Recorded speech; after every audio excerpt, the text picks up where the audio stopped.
What it do, man? It is your boy. Hold up, backpacker. Abdul up next, and I'm back with another video today, man. Yes, Sirski. And looks, I got the backpack on. I was one of those. This is the same book bag I wore every year in high school. I had the same book bag. Now, when I tell you, when somebody got a spray ground book bag, that means they don't do no work. People would really spend $70 on a book bag and go to school and do no work. This is an accessory. They have nothing in this book bag. And today, we are watching, this video's crazy. This video is absolutely bonkers. I didn't even know they ran across things like this on YouTube. But it's called Boy Grow Stronger as his horniness increases. I don't know how this is going to work. The amount of times I be on the hub, I be Hulk? I be stronger than Hulk. 3, 2, a young man named Kenji Toyama. He attends a peculiar school where special detectives called Butte are trained. The intention is to mass-produce top-tier detectives who can put the criminals in their place. Now, while Kenji is indeed a student here, the kind of work he hates the most is the work of a Butte. Though maybe it's got something to do with his ability, which only ever activates when there's extreme sexual tension in the air. Anyway, let's go on with the story. Our boy misses the bus and is riding his bicycle to school when an interesting dilemma enters the chat. Apparently, his bike has a bomb attached to it, and if he so much as slows down, the bomb will simply explode. It's always some random shit. We just started. I barely can save the world, and this dude over here talking about a bomb going to explode on my bike? I can't even ride my bike in peace? I would have been pissed. I can't have an anime about me. I'm going to spend 99% of it complaining. Like what? He can't just jump off either, because in that case, he'll be shot straight away. What? Fortunately, a twin-tailed girl named Arya Holmes Kanzaki saves him. But that takes us to the real plot of this anime. Circumstances result in both Arya and Kenji ending up pinned down in the gym storage room trying to escape from these enemies. When Arya struck— You said that? I would have turned— finishing move. Only way I'm not brick, I can't see. I must not have my glasses on. Chest blooms in front of Kenji's face. This results in a massive load of testosterone racing within Kenji's veins, and that in turn lets him enter a state which we'll refer to as hysteria mode. The man's horniness had successfully unlocked Ultra Instinct, and he instantly takes care of the flustered Arya's attacks as well as the enemies. Well, that takes care of that. While at school, Kenji realizes that Arya is a transfer student, and by this point, Kenji had already made a way too interesting impression on Arya for them to not be aware of each other. Which is probably why, later in the day, Arya unexpectedly shows up at Kenji's boarding room and orders him to be her slave. Okay, I agree. That's how girls talking now? Be my slave? Yo crush tell you to be your slave. Ice Spice, I'll be your slave. Ice Spice, I'll do it. I'll do it on my knees every day. Worst part about it is my ancestors is slaves. You gotta bear with me though. It's Ice Spice. Try and get at me, but bruh, be a slave. W Riz. I'm playing. W or L Riz, be a slave? That's kind of crazy. Felt too sudden. Anyways, Arya introduces and does indeed start treating him like her slave, making him do stuff and just hanging around in his vicinity as if she's a queen. Though when he makes her answer why exactly does she want him to be her slave, Arya finally gets to the point. What she really wants is for him to join her Butte party. Kenji had a lot on his mind, so he didn't oblige. But then Arya kicks him out of his room for not following her orders. You sold! She tried to invite you to the birthday party! That's the sleepover! How do you fumble the sleepover invite? He's frustrated and leaves for a while, but when he returns, something awkward happens. His caring childhood friend is at the door while Arya is taking a bath. The situation ends up taking care of itself for a while. As for later that night, he sleeps on one end of the bed while Arya on the other. The guy is contemplating quitting Butte altogether by this point. Morning comes around and Arya is still as persistent and bossy as ever. During the day, while Kenji searches for a missing cat, she keeps pestering him around. They eventually do find the cat though. Later, Kenji meets up with a friend named Rico and exchanges some sketchy games for information on Arya. Now that I'm thinking about it, girls don't have Riz. You guys, peep it. Girls don't have Riz.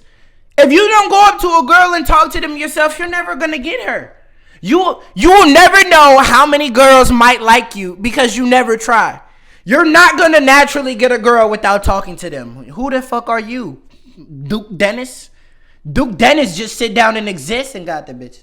You gotta be Usher or something. Just what is up with this girl? When Kenji returns home, Arya once again pesters him for something. Only this time, it's serious. How his actual rank as Butte is supposed to be S, and the only reason he's an E is because he skipped the final exams. Her pestering intensifies as Kenji is finally forced to give in. He ends up going along with her demands and, more or less, joins her team. The following day, the duo learns of a bus hijacking and swiftly arrives on the scene. There's a bomb displaced on the bus, which Arya finds under the bus. Kenji, on the other hand, destroys the communication sensors. Now all that's left is to render the bomb useless. Fortunately, Reki, the sniper ace, was there to do just that.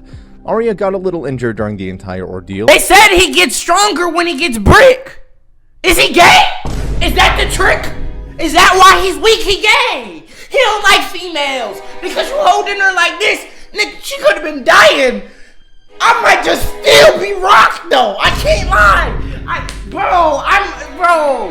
Bro, is he? See, that's the catch. I knew there was a catch. I knew it was a catch, y'all. He's gay. He has to be. Because he's holding her. And he's not rock. Nigga, I get rock off of looking at you. I might just get rocked. I is sitting here like this trying to save her while she's dying and he's not rocked. Nigga, this is your moment in the movie. During the entire ordeal and was taken to a hospital. And once she reconsiders the entire situation, she feels rather underwhelmed by Kenji's capabilities. He failed to meet her expectations, at least for the time being. Now Kenji is sort of mentally exhausted considering how he keeps getting nightmares of his older brother's death. After composing himself, he ends up talking to Arya, who was on her way to speak with her mother. Apparently her mother is a prime suspect of the recent Butte killings. She has been sentenced to 864 years. She in that YSL Rico case. Ooh, she's fighting the YNW Melly sentence right now. That poo shiesty. She's in there gonna rot. She's gonna rot. Though if it makes anyone feel any better, the sentence will be shortened to just 742 years if she can prove her mother's innocence. But that's exactly why she needs a reliable partner. The following day, Kenji's childhood friend tells him how Arya is going back to London. He meets up with his friend Rico and asks for information regarding the Butte killer, and coincidentally, he learns that his brother's death is also related. At some point in the conversation, circumstances make Kenji feel his libido burning, which in turn lets him enter hysteria mode. As you know, whenever Kenji is sexually excited, he enters hysteria mode and basically becomes a Super Saiyan. Anyways, so now that he's in— What? Nigga, we talking about your brother's death. How did he get hard? You're downright shiesty. We talking about your brother's death. You're a demon. Yo, dick hard. We talking about your mama, your brother though. Anyways, so now that he's in this mode, his enlightened instincts realize how Arya's plane might be in danger. So he rushes and somehow manages to get on right before it flies off. Sounds like some simp shit to me though. Comment, is he P or is he not P? Hit the like button too. Is he P or not? That's not P. And before things go south, Kenji learns that Arya is scared of lightning. Alright, back to the Butte killer.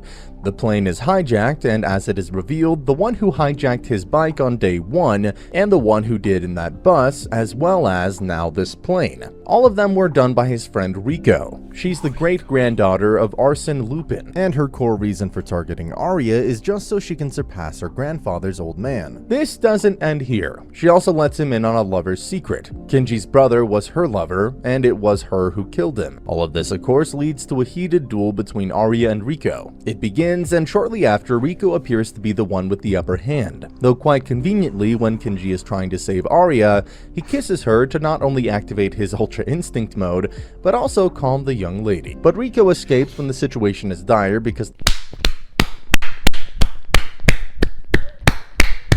plane is about to crash, though fortunately, thanks to team effort, the plane successfully emergency lands. In the aftermath of this fight, Kenji finally agrees to be the partner she needs in both name and deed, though this does trigger jealousy in his childhood friend, Shirayuki. Side note here, just like how Rico is the great-granddaughter of Arsène Lupin, Arya just so happens to be the great-granddaughter of Sherlock Holmes, which explains Rico's reasoning behind— Side note here, anime!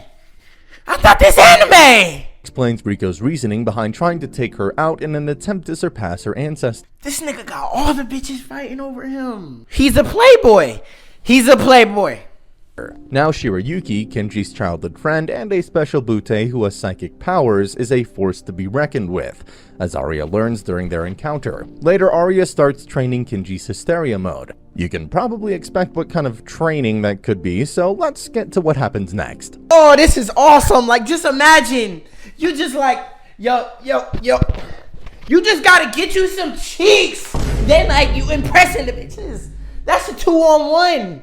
Not only do you impress the bitches, but you getting you some, though. He getting us our ass! We have a complicated situation where Shirayuki might be getting targeted by a kidnapper called Durandal, who was interested in her unique Butte blood. Arya and Kenji become her bodyguards, and she also ends up moving into Kenji's place, which in turn starts creating a whole new wormhole of convenient moments for Kenji gotta be like some super meditator or something, because this bitch annoying.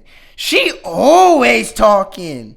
Like, damn, can you shut up? Now that two young and fine girls are living with him, a fake phone call results in Shirayuki barging in on him bathing. She gets flustered, and in order to make up for her mistake, she ends up taking off her clothes as well. Suddenly, Kenji is living the life!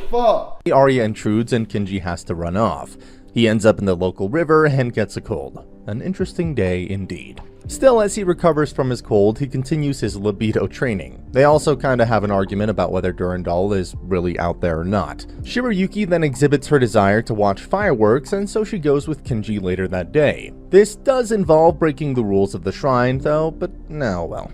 They have a good time, but Shirayuki receives a certain text message. She decides to not let anyone know about it, and their school days continue. The goddamn mommy milkers are mommy milking they ass off right now! School days continue. However, the next day, Shirayuki is nowhere to be found. Kenji gets help from Reki in locating her, as it turns out she's been negotiating with the Durandal in the basement of a warehouse, probably trying to protect the school in her own silly way, because apparently the fake call and then the message, they were both from Durandal. Kenji does try to rescue her, but Durandal gets him in check instantly. Now Arya gets there sooner or later, but the warehouse had already started to flood at this point. Kenji tells her to follow Durandal while he himself tries to free Shirayuki, who was chained. Looks like they were running out of time, so Kenji simply kisses her and enters hysteria mode. That's not even his bitch! That's somebody else! A sudden gush of wave makes them end up on one of the upper floors, as well as separates them. Kenji and Arya come across each other and then find Shirayuki. Why did they zoom in? But it was just Durandal in disguise. This time, she freezes Arya's hands and asks her to join the organization.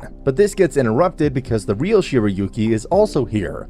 She heals Arya and then faces off against Durandal. This time she's serious, and it doesn't take long before they successfully apprehend her. Finally, after a hard day's work, a little drama to spice things up. Shirayuki casually tells Arya that she kissed Kenji, and this creates yet another spark of friction between them. Kenji wasn't This nigga is that guy. Hold on.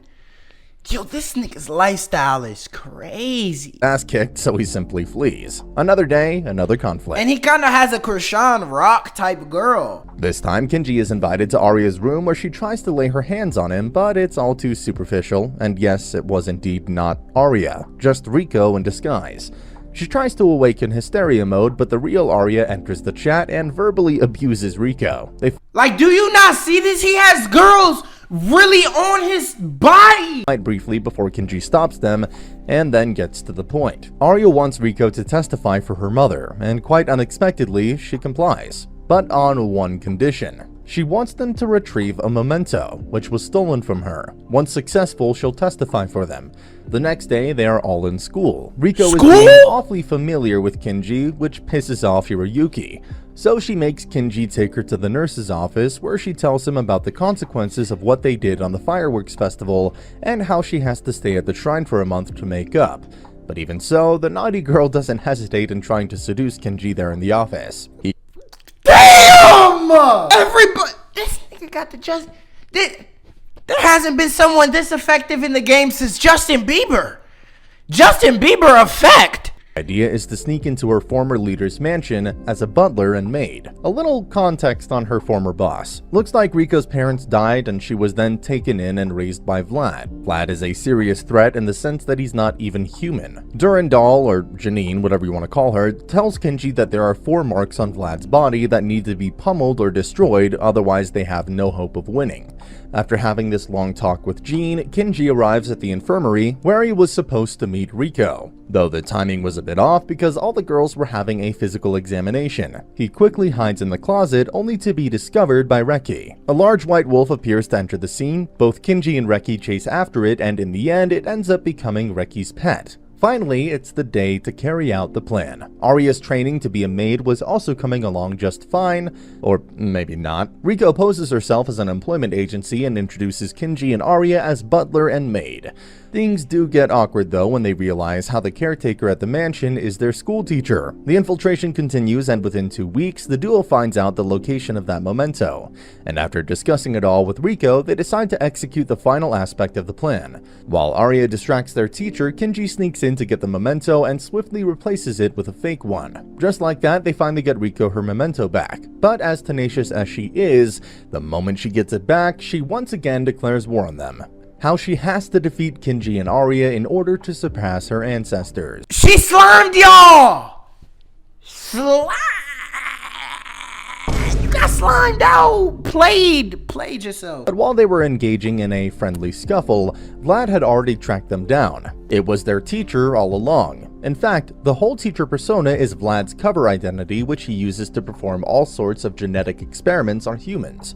He himself is a vampire, by the way. He suddenly initiates a wild vampire beast transformation and begins to severely overpower our protagonists. Bullets are ineffective, and Kenji barely manages to save Riko from Vlad's grip. Meanwhile, Arya repeatedly tries to somehow do damage to the marks on Vlad's body, as that's the only conceivable way to defeat him. Riko also tries to inform them about the 4th hidden mark, which is supposed to be on the center of his chest. Just like that, they somehow manage to attack all 4 weak points. Vlad is dropped to his knees, but starts laughing hysterically as his body regenerates. Looks like that 4th point was a false alarm set up by Vlad himself. It is a tough situation. No time like the present for the hysteria mode to go wild. A little off track here, but Riko suddenly talks about how good Arya's sweet sweat smells and then starts licking her neck. This practically triggers an insane reaction within Kenji's libido and initiates hysteria mode yet again. The battle continues, and this time Kenji successfully manages to figure out the position of the 4th mark. It's on his tongue, and through teamwork, friendship, and a little exoticness, the 3 manage to kill Vlad.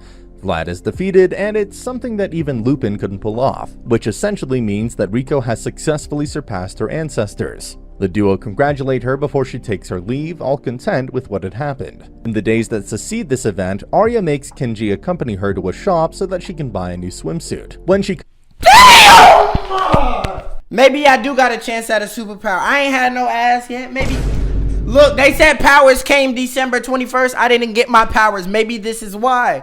Nigga, I ain't getting no ass yet. I knew I had superpowers. I just have to figure it out first. If I have them, I don't know yet. Kenji's attention is swayed. She hugs him and states how she was informed that Riko has agreed to testify for her mother. Arya glistens and happily dances around, but then her fake opie pads fall off, and you know the nature of this anime. BBL! They got BBLs in anime, bro!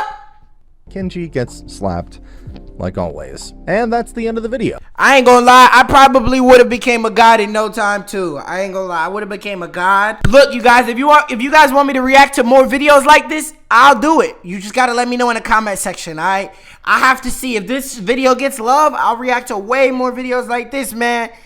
I want to shout out these 4 people right here. Shout out to these 4 people right here. I give people shout outs at the end of every single Abdul Up Next video.